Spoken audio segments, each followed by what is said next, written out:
Hello, everyone. I'm Chris Rapinette. I'm the Storytelling Chair for Changemaker Central here at ASU. Hi, I'm Simone Campos. I'm the Storytelling Mentor Coordinator. On behalf of all at Changemaker, we'd like to welcome you to Ignite here at ASU. So for those that don't know, So for those that don't know, Changemaker Central is a student-led university-wide initiative meant to sustain and catalyze remote social change around campus that are driven by students.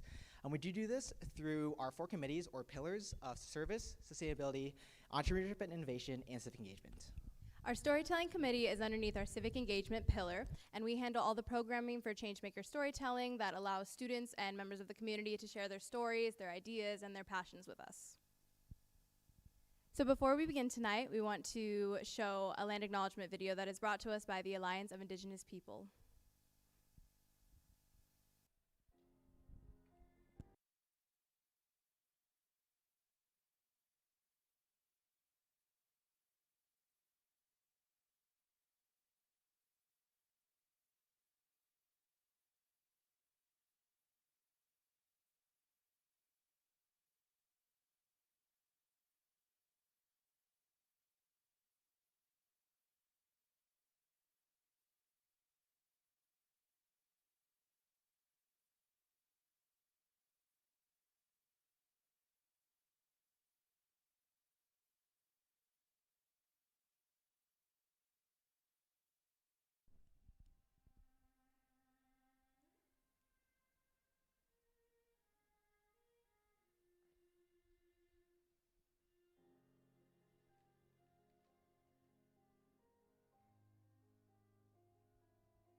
Thank you again to the Alliance of Indigenous Peoples for that important message. So before we get started, I'd like to preface that some of the topics discussed here tonight may be sensitive, heavy, and or triggering to some people. Keeping this in mind, we do have ASU counseling services available to all students 24/7, either by phone call or by in-person appointment. Additionally, we do also have Jasmine and Michelle, Changemaker staff advisors, here available tonight if you ever become in need of immediate assistance. Please keep open minds, open ears, and of course open hearts as you listen to our 4 amazing speakers here tonight. But with that, to kick us off, we're actually going to highlight one of our past Ignite speakers that spoke last fall 2019 by the name of Manuel Angulo Rodriguez. Manuel goes into the subject, into the issue of identity, highlighting that it's not just one trait that makes up our identities, but a sum of many, many parts that form our character. His story of acclimation, change, and resilience reminds us how complex we are as human beings, giving us more reason to share our stories. Please keep open ears as you listen to Manuel as they open up and share a piece of themselves with us, just like every speaker will with us tonight.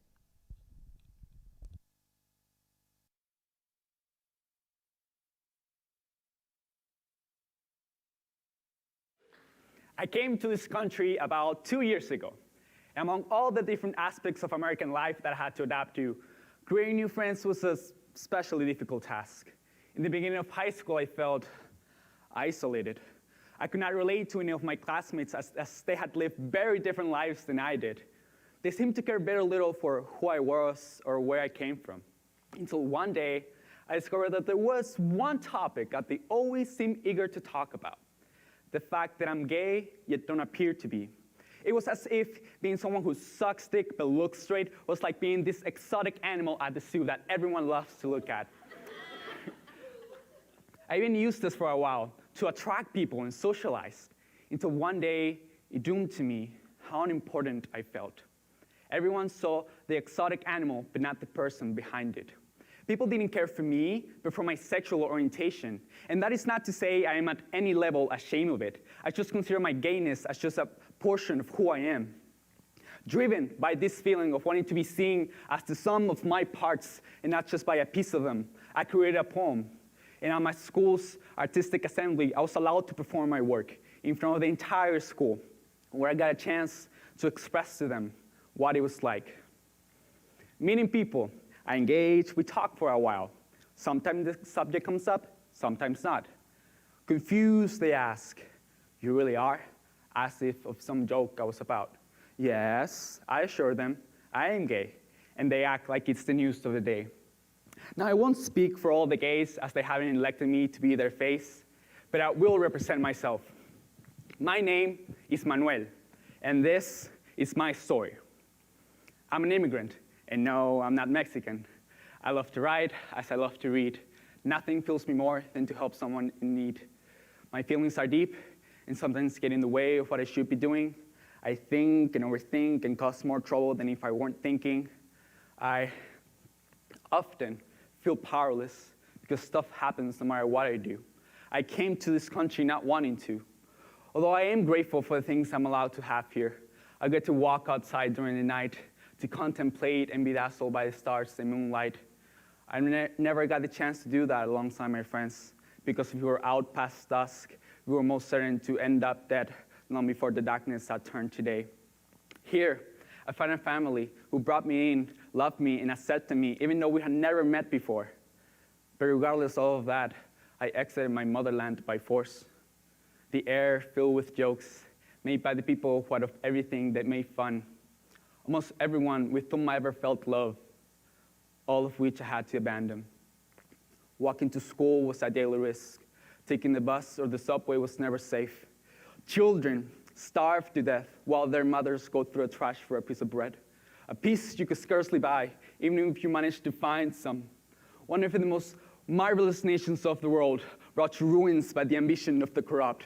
Those who made my brother and I leave behind our family and friends, even our dog, made us flee our home.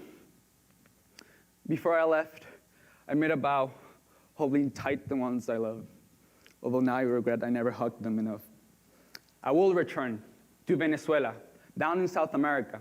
I'll improve myself here and there so I can go back and help them. I aspire to be a freedom fighter, and I don't regret any step that I've taken because they let me here, but because they lead me farther. I seek for this to be a better world, filled with friendship, humor, and emotion. There's no need to fix the machine into what it used to be when we can build something better. As I cry, laugh, and yell, I will protect truth and justice till my last breath.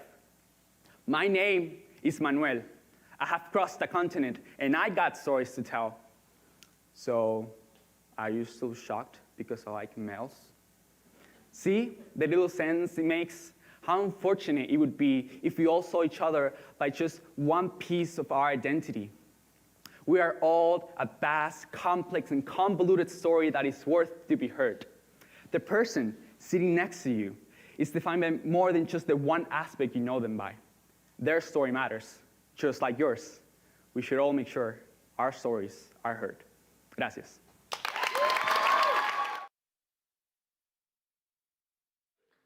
I came to this country.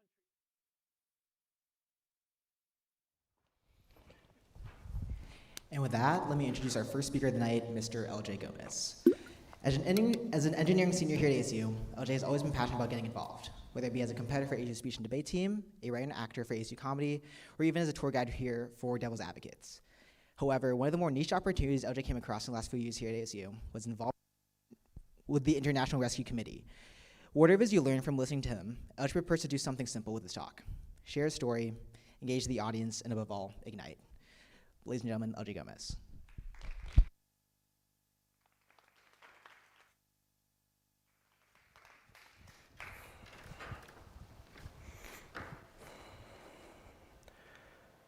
When they weren't looking, I moved the gorilla. For whatever reason, Javier and his sister Morena absolutely hated this giant stuffed gorilla we had in the kids' room. So, while they were distracted doing the art activity I laid out for them, I quickly moved the gorilla from one seat to another. And then, 5 minutes later, Morena notices and says, "Señor, el gorila se movió." The gorilla moved. Then, they just started screaming. Now, I know what you're probably thinking. LJ, why are you terrorizing Hispanic children? Well, to answer that question, we have to rewind. In March 2020, the world got shut down by coronavirus. And in a time when everyone is quarantined minus essential workers, what does one to do? Then I realized, do essential work. I started working for a local refugee shelter that was previously an elementary school. The cafeteria became where we served hot meals, the teacher's lounge became where the refugee staff met, and the classrooms became temporary housing, nothing permanent. The main purpose of the shelter was to help brand new refugees get on their feet, schedule flights, and ultimately, plan their new lives here in America. It was a place of transitions, a space in between.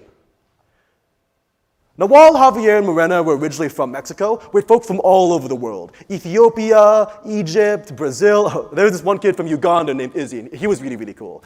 He was a little bit closed off, but when the shelter threw together a little Halloween party for its residents, one of the adults put on some Mexican hip-hop. And then Izzy starts doing this kind of like fusion of Ugandan traditional dancing, but it's like in line with Mexican hip-hop. And then a lot of the adults started like hyping him up and dancing with him. Then I started dancing. Then afterwards, I was like, whoa, did I just party with a bunch of refugees? But probably the most memorable experience I had volunteering came after a regular play session with Javier and Morena. Morena grabs me by the hand and brings me to the classroom that she and her family are staying at. She tells me to wait outside while she grabs something. She comes out, tells me to put my hand out, and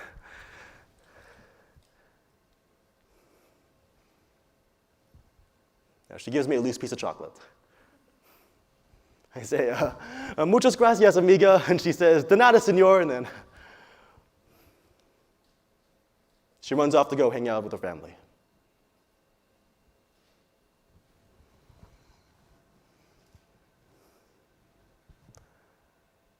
Morena had so little. She and her family were detained by ICE at the border, and as soon as they got released, they came to our front steps and we gave them the first clean clothes and hot meals they probably had in a while.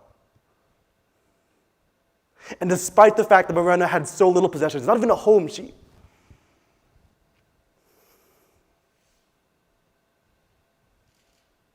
decided to share what little she had with me. A few weeks later, we were having a regular play session when the older sibling interrupts us halfway through and says, the parents need to see them. Javier and Morena look at me sadly, and they both give me a hug, and they leave. I figured they're probably just sad because we had to cut playtime off a little bit early, but a little later, a fellow refugee worker told me the reason they seemed sad. They had just left for the airport.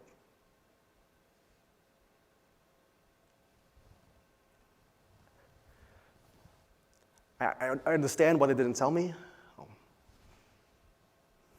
When Izzy knew that he was leaving the shelter, it took a lot for him to emotionally process that we would never have a playtimes together, just probably ever again. But such is the nature of being a new refugee in America. To be in a continual state of flux, moving through people and places that they'll probably never see again. In the last year, the U.S. has resettled only 12,000 refugees, as opposed to the 70,000 in the year previous. If you or anyone else is interested in volunteering, please don't hesitate to talk to me after this event, or simply Google International Rescue Committee Phoenix to get more information. This is essential work. We must help those who exist in the space between. Thank you.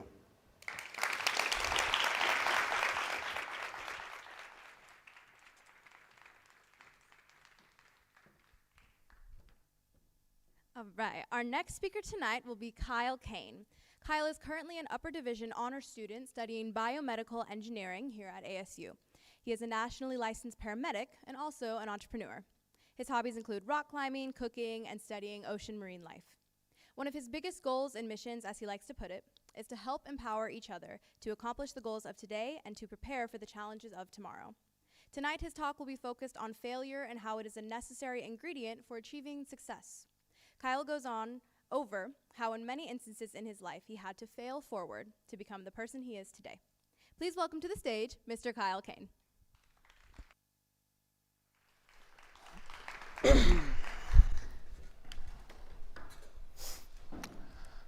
5 years ago, I was very much like the man pictured here, going full speed and headfirst into a wall. I was experiencing failure.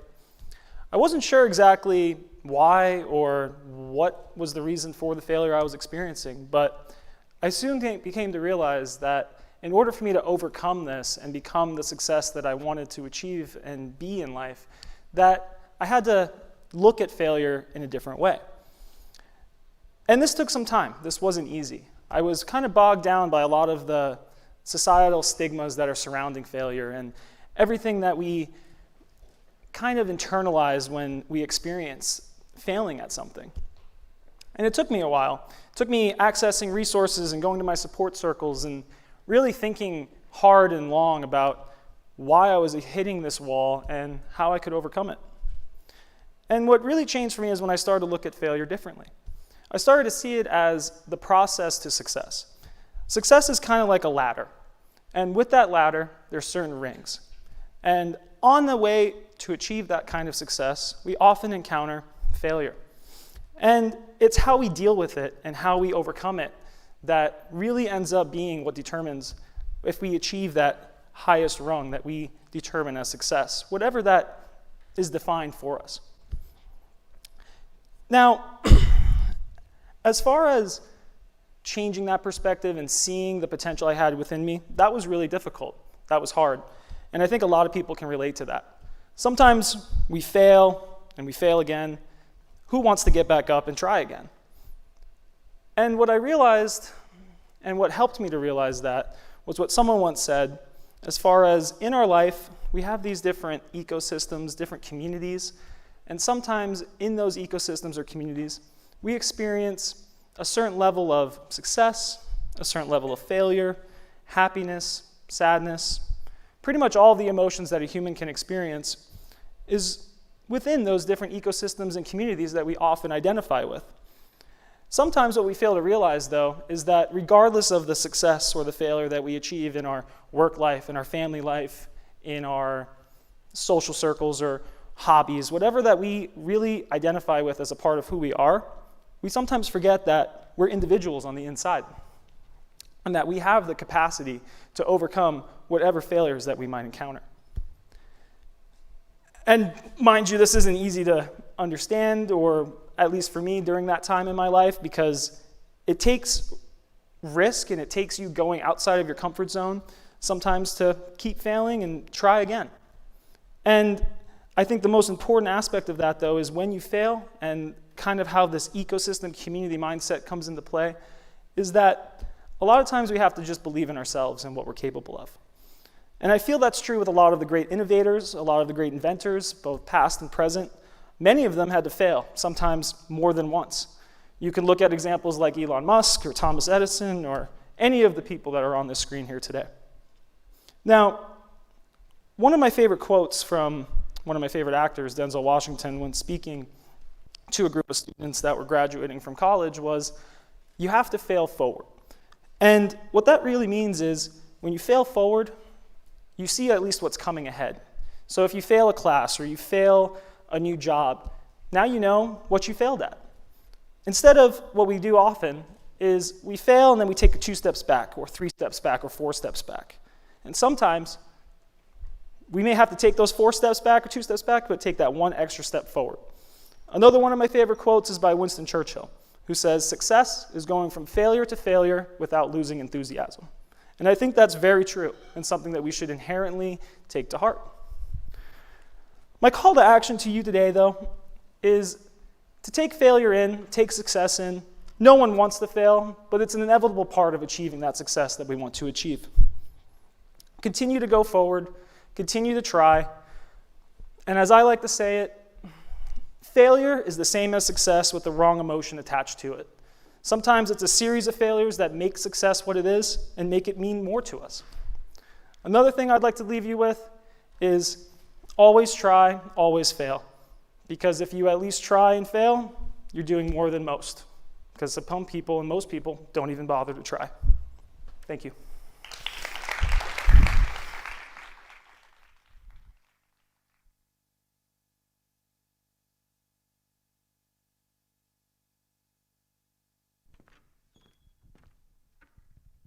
Our third speaker of the night will be Miss Jasmine Kabiri. Jasmine is a second-year student here at ASU from Boulder, Colorado, majoring in journalism and mass communication. She's an active member of ASU's forensics, speech and debate team, and is also a community and culture reporter at ASU's student-led newspaper, The State Press. She's looking forward to telling the story about her cultural identity of being Iranian-American and what it's like to be mixed race. Race and ethnicity are complex topics, but Jasmine would like everyone to go in with an open mind and be willing to alter their internalized stereotypes and views on ethnicity and race. Ladies and gentlemen, Ms. Jasmine Kabiri.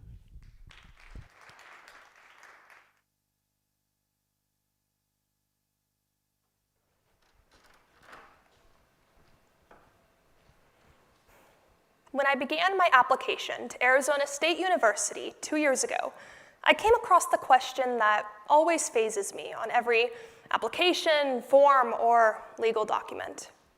What is the applicant's race? These were the options, but there was no option to fully represent me, a mixed-race person who identifies as both white and also Middle Eastern. I didn't even have the choice to choose other. So I did what I thought was my next best choice, and I skipped the question. On the 2020 US Census, the Middle Eastern and North African community, also known as MENA, similar to my situation, were forced to check the box white as their racial category. Even if they were to check and fill in the other box, the US Census would automatically replace them into the white category. This systematic whitewashing of the MENA population persists, despite the fact that a 2015 Census Bureau study found that when given the MENA option, individuals from those regions who once identified as white dropped from 85.5% to only 20%. This issue becomes further convoluted for people of mixed race like myself. I know that being seen as white and being seen as Middle Eastern has vastly different outcomes in terms of perceptions, treatments, and consequences. However, the US Census categorically denies and erases these differences, rendering us legally and socially invisible. Because of this, I have dealt with an identity crisis for most of my life. I think I first recognized it in the 5th grade during a state mandate standardized test. Once again, appeared the race question, and MENA was not an option. My little mind was confused, and upon asking my teacher for some help, her answer was to just choose white. But how could I do that? It didn't fully represent me, and it made it seem as if my Middle Eastern side, the culture that I have embraced, had absolutely no value at all. This identity crisis is not just limited to the checkboxes on these forms, but it also exists in the ways that people have treated me. While I am very fortunate to have received a lot of privilege because of my light skin, I've also encountered some other situations. Growing up, I was often bullied anytime I told someone I was half Iranian. I have also consistently been questioned and had my bags checked anytime I go through airport security, likely because of my name. These experiences have constantly pushed me to the edge and make me question my identity. But despite it all, my entire life I have known who I want to be. I want to be mixed. I am white and I am Middle Eastern. My culture and my identity do have value. You see, every single year I celebrate Persian New Year, also known as Nowruz, with my family. It's a celebration that represents new beginnings, and one of the traditions is to set up a hafsin, which is a table that has a bunch of different items on it, and they all represent different things. You also get to eat some pretty good food. One time I tried making nani nohochi, but it didn't go very well. It smelled good. It smelled like cardamom, but it looked absolutely horrible. So instead, I went to the Persian market and bought a box of them instead. One day, I will try again. Now, I would like to tell you all that I have solved the root cause of this problem, but that would be unrealistic. For another 9 years, at least until the 2030 census, my minority, my identity, will continue to be invisible. And I can't change the social standards that have been put up against my multicultural identity. But here is what I can do. I can come to terms with my identity, and I can encourage others to alter their systematic views on ethnicity and race. So, what is your cultural, racial, or ethnic identity? Now, don't base it off of society's standards or what you have been told is the right thing. Rather, base it off of your lived experiences and the culture you have embraced. Because by coming to terms with your identity, it can then allow you to recognize your internalized stereotypical views on ethnicity and race. And ultimately then, it is my hope that we can come together and truly accept each other for our identities. Thank you.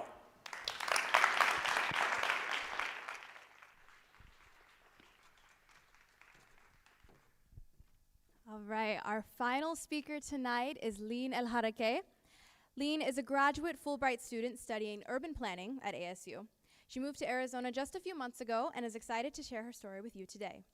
Back in Lebanon, Lynn earned her undergraduate degree in architecture, which allowed her to gain a deep connection with her city, Beirut. Following the blast that took place on August 4th, 2020, Lynn was more determined than ever to engage in grassroots activism as a student and encourage youth to join the movement towards justice and reform. Her story recounts the experience of the blast to reveal the difficulties, which often do not make it to mainstream media.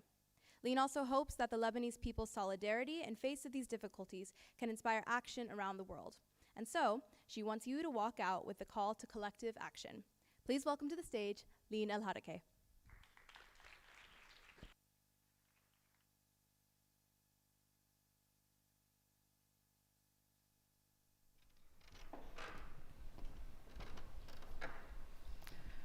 After 23 years of living in Lebanon, I have lost track of where my trauma comes from. Whether it's inherited from my parents' Civil War generation in the 1990s, or from going through war in 2006, or armed conflict in 2008, or suicide attacks and terrorist bombings in the 2010s, or the most recent blast on August 4th, 2020, I cannot tell anymore. But I know I carry my trauma with me. Yes, I survived what BBC refers to as one of the biggest non-nuclear explosions in history. I was studying for my GREs that day, ironically enough. I was sitting in my living room attending an online review session, as one does in a pandemic. Meanwhile, less than 2 kilometers away, the port was catching fire. When the ground started shaking, I looked across the room to my brother, and I could see terror in his eyes, so I called him over to take cover in the hallway. I was desperately yelling out to him, but in my head, I thought, this is it. When you grow up in a region wrought with violence, death is a familiar occurrence. You expect it and you wait for it. Of course, I was scared, but not at all surprised that something like this might happen. The moment I turned to go to the hallway, all the windows in our apartment blew up. There was glass flying everywhere, and the sound of the blast was so loud that you could only hear a piercing silence. I remember looking around to check on my family, and I was holding my breath in disbelief. Our home was destroyed, and we were more traumatized than ever, but somehow we were still alive. And almost every person I know in Beirut has a similar story of barely making it, and some are a lot more painful. I've been to the US a few times before, and usually when I come here, people ask where I'm from, and I would have to give them a bit of context, so I would try to point to where Beirut is on a map and so on. But this time around, coming here was different because Beirut has been making headlines. So when I tell people I'm from Beirut, their immediate response is, where the big blast happened. I do not have to give context. And what I want to respond back is Beirut is so much more than that. Beirut helped me find my voice and fight for the rights and freedoms of my people. Beirut showed me what it's like to have a community that supports and uplifts you. Beirut taught me to hold on, to find strength even when all hope is lost. Beirut made me fall in love, desperately in love with the country and its people, the same people who made sure every victim of the blast had a place to sleep that night and who went down the morning after to clear the rubble and rebuild our homes. The people who to this day are relentlessly demanding justice for the hundreds who were murdered and the thousands who got injured in the blast. And I wish I had a story with a happy ending to share with you today. I wish I could come up here and tell you about how I have recovered, but I haven't. I want everyone to see Beirut for what it really is, but my trauma has traveled with me, and I'm scared of giving it more reasons to stay, so I just nod and say, yes, Beirut, where the big blast happened.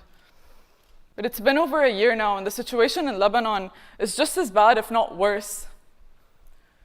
The video of the blast that went viral, the minute-long video of a mushroom cloud eating up the city, that distorts reality. The blast was not a fleeting moment, but a traumatizing event that has permanently changed our lives.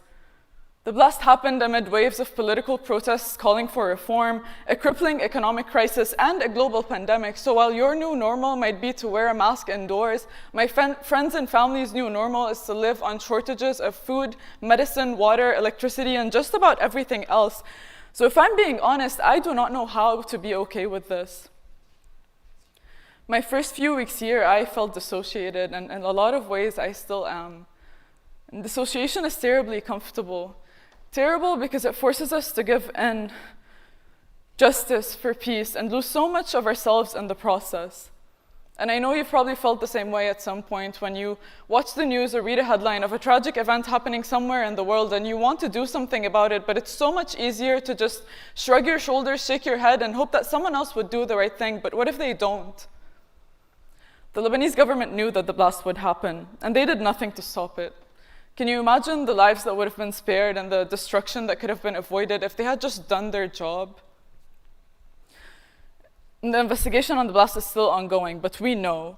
We know that the real perpetrator is the sectarian system which allows leaders to escape responsibility. The sectarian system which has weaponized religion and pit my people against each other. The system which only offers peace as a trade-off for justice. In Lebanon, we are taught that truth disrupts peace, so we are expected to give in to the system that continues to hurt us and our loved ones without question. The blast left us feeling vulnerable, exposed, and unsafe in our own homes, the place you go to feel warm, protected, and comforted. It hollowed out our city and left us hollow in the process. If you walk around Beirut today, you will see the kind of pain I'm trying to describe, but if you were there on August 4th, you can almost smell, feel, and hear this pain as if a single day has not passed. And knowing that no one has been found guilty, that no one has been charged, and that the people behind this might actually get away with it, that reopens our fresh wounds every single day. And I apologize if this is too much to take in, but now you might understand why I do not have hope in the system, but I do have hope in people. When we would go to protests or pick up social justice fights in Beirut, people would assume we had hope or that we were optimistic about change, but it was precisely because we had no hope, because we knew that no one was about to do the right thing, that we were out there. It was because we made our choice. We chose not to settle. We chose peace and justice. We chose each other, and that made the fight an imperative. And I decided to share my story today, although I wasn't sure I would even have the strength to, because it is up to us to protect each other. And we do not have to wait for every single person to have an equally traumatic experience to do something about it.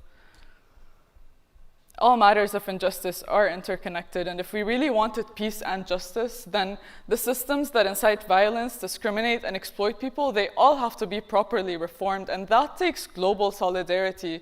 So we all have a role in making it happen. So for what it's worth, I will close by asking you for a favor. If you ever find yourself in a position to stop an injustice, amend a false narrative, or even just bring light to a cause, then do so. Do not wait for the next person, because that is the only way we can see real reform. The kind of systematic reform that can stop gruesome crimes like the Beirut port blast from ever happening again. My name is Lina Al-Haraka, and I'm from Beirut. Thank you.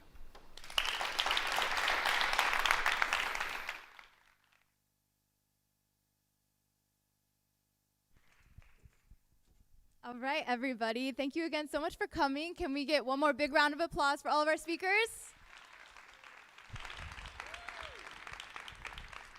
Once again, thank you guys all so much for coming out tonight. We've been hard at work all semester to really make Ignite happen, really build it. We've been missing the tradition of Ignite from last year. As we conclude, we'd like to let you know we do have Ignite every semester, and maybe even you can speak. If you feel inspired tonight, feel like you have a story you want to share, or even know someone else has a story to share, You can scan this QR code or that link and apply to be a speaker to speak at next spring 2022 Ignite. If you don't think you have a story, don't be ridiculous. Everyone has a story. Go ahead, share it around. Additionally, we want to encourage everybody to get involved in Changemaker, as we're a campus-wide organization with tons of opportunities to make a difference both on campus and in our community. We have some events coming up. Our Civic Engagements Committee's Wake Up Native American Populations and Homelessness event is on November 17th from 10 a.m. to 11 a.m. in the Changemaker space. And additionally, our service committee will be hosting their Give Thanks by Giving Back Day of Service on November 20th, which will conclude their Hunger and Homeless Awareness Week starting the week of November 15th. Details can be found in Sunlevel Sync. So thank you all again for coming. Please help yourself to food and refreshments for our post-show reception. There's space and high-top tables to mingle, talk to the speakers, get to know more about them and their stories. If you have any more questions about Ignite or Changemaker, learn more. All right, thank you guys. And then speakers, you guys can come up. We're getting a picture. But again, everyone help yourself. There's a lot of food. Please eat the food.